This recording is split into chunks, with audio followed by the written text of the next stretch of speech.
आचार्य शिवचंद्र, उन्होंने ज्ञानार्णव की रचना की है और उसमें एक प्रकरण आता है वृद्ध सेवा को लेकर के। उसमें एक कारिका आई है, बहुत मार्मिक कारिका है। वृद्ध वस्तुतः किसको बोलते हैं? वयोवृद्ध होता है, ज्ञान वृद्ध होता है, ये तो होते ही हैं। अपने अपने क्षेत्र में सभी वृद्धत्व का अनुभव करते हैं। इसके बावजूद भी वृद्ध किसको बोलते हैं, इसको उन्होंने स्पष्ट शब्दों में व्यक्त किया है। वह ये है, हालांकि वह कारिका संस्कृत में है, उसको रख करके उसका भाव भी मैं बताने का प्रयास करूंगा। और वो गाथा में भाव ये दे रहे हैं आचार्य महाराज कि प्रत्यासत्यम समायातै विषयै स्वांतरंजकै न धैर्यम स्खलितम येषाम ते वृद्धा व्युदैर्मताः।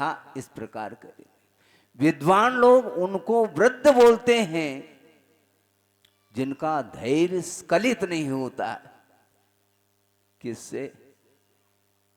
प्रत्यासत्यम समायाते, निकटता को प्राप्त हो गए हैं पंचेंद्र के विषय, जो कि मन को रंजायमान करने वाले ऐसे पंचेंद्र के विषयों के बीच में रह करके भी जिसका मन धैर्य स्खलित नहीं होता, उसको वृद्ध बोला है। हाँ, उम्र से वृद्ध होना स्वाभाविक है, क्योंकि उम्र बढ़ती चली जाएगी। बाल्यावस्था व्यतीत होगी, किशोर अवस्था आएगी, युवा अवस्था आएगी, प्रौढ़ अवस्था आएगी और अंततोगत्वा वृद्धावस्था भी आएगी। और उसके माध्यम से वृद्धत्व का अनुभव करते हैं प्रत्येक संसारी प्राणी। किंतु वृद्ध किसको बोलते हैं? पंचेंद्रिय की विषय भरपूर मिलने के उपरांत भी जिसका मन स्खलित नहीं होता, वही मैं देख रहा हूं। यंग अवस्था में आए, 20 साल की उम्र में उन्होंने परित्याग कर दिया घर का। है व्यवहार में कहने में आता तो है, वस्तु तो घर किसी का कुछ है ही नहीं, फिर भी व्यवहार में उसका परित्याग किया और उस 20 साल की उम्र में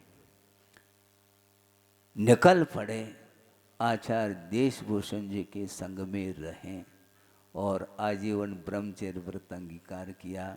और सुनने में आता है सप्तम प्रतिभा भी उन्होंने अंगीकार कर ली। उसके बाद 1 साल व्यतीत होने के उपरांत यात्रा करते करते करते श्रवण बेलुगला की ओर पहुंच गए। पूरा संघ पहुंचा आचार्य देशभूषण जी का, उसमें ये भी थे ब्रह्मचर्य अवस्था में। वहां से पुनः लौट करके स्तव नदी आ गए, बताते हैं हमने सुना है, क्योंकि उस समय उम्र काफी छोटी थी, सुनने में आया। अब स्तव नदी के पास आए हैं, स्तव नदी आए हैं, लेकिन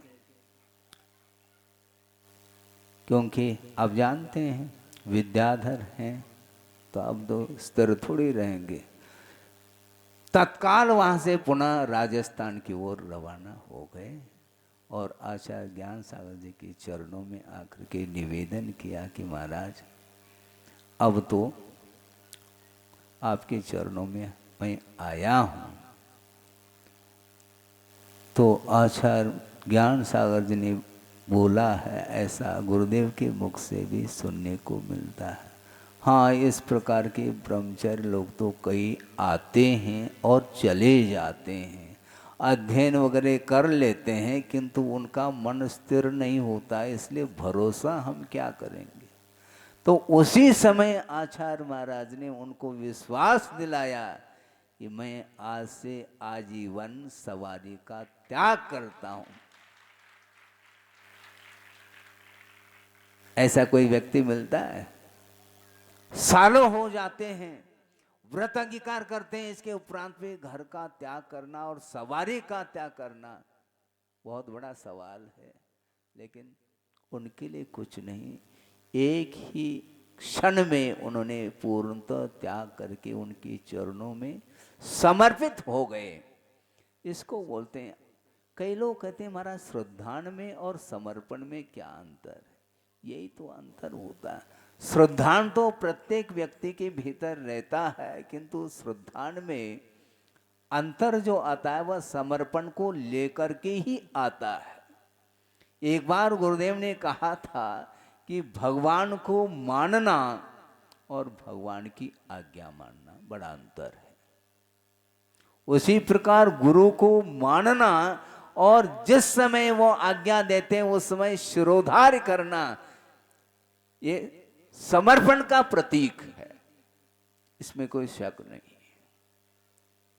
तो इस प्रकार उनके चरणों में आकर के 10-11 महीने व्यतीत हुए नहीं और डायरेक्ट जैनेश्वरी दीक्षा उनको मिल गई।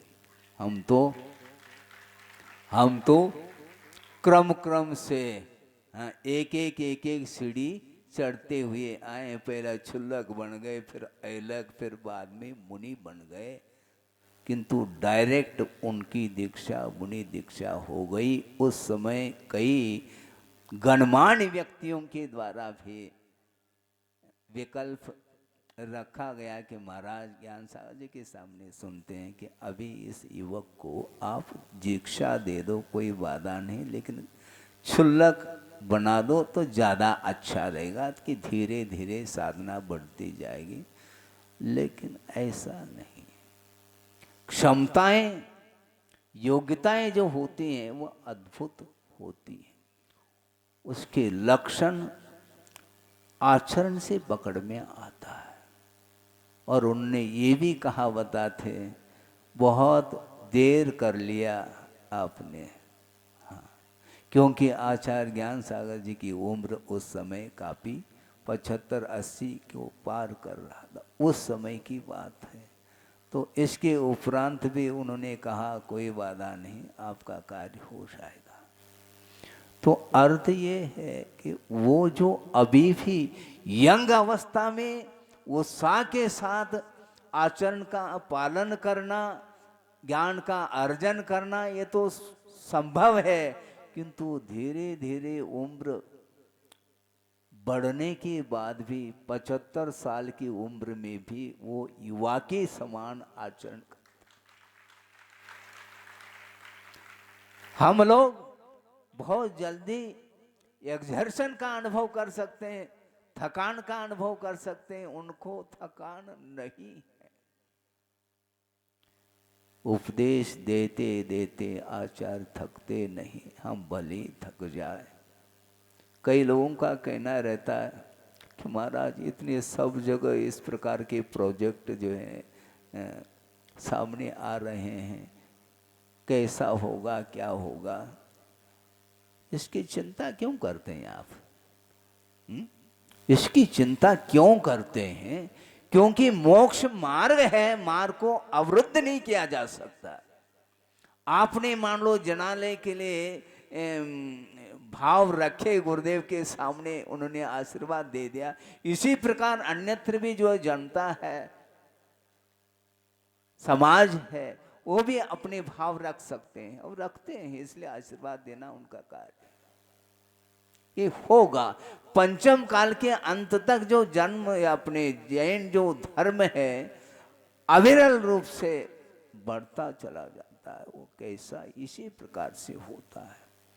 वृषभनाथ भगवान हुए, उसके पश्चात धर्म समाप्त हुआ क्या? अजितनाथ का नंबर आ गया, शंभोनाथ का नंबर आ गया। इस प्रकार एक एक तीर्थंकर होते चले गए, अंतिम महावीर भगवान हुए।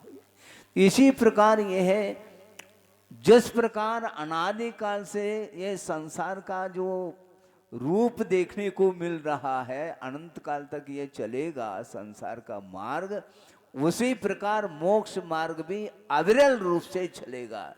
भले ही भरतक क्षेत्र में अंत को क्यों ना प्राप्त हो, ये बात अलग है, किंतु भरत और ऐरावत क्षेत्र में परिवर्तन होता है काल का, इसलिए इसमें विच्छेद हो जाता है धर्म का, किंतु विदेह क्षेत्र में निरंतर विद्यमान मिनिमम 20 तीर्थंकर होते हैं।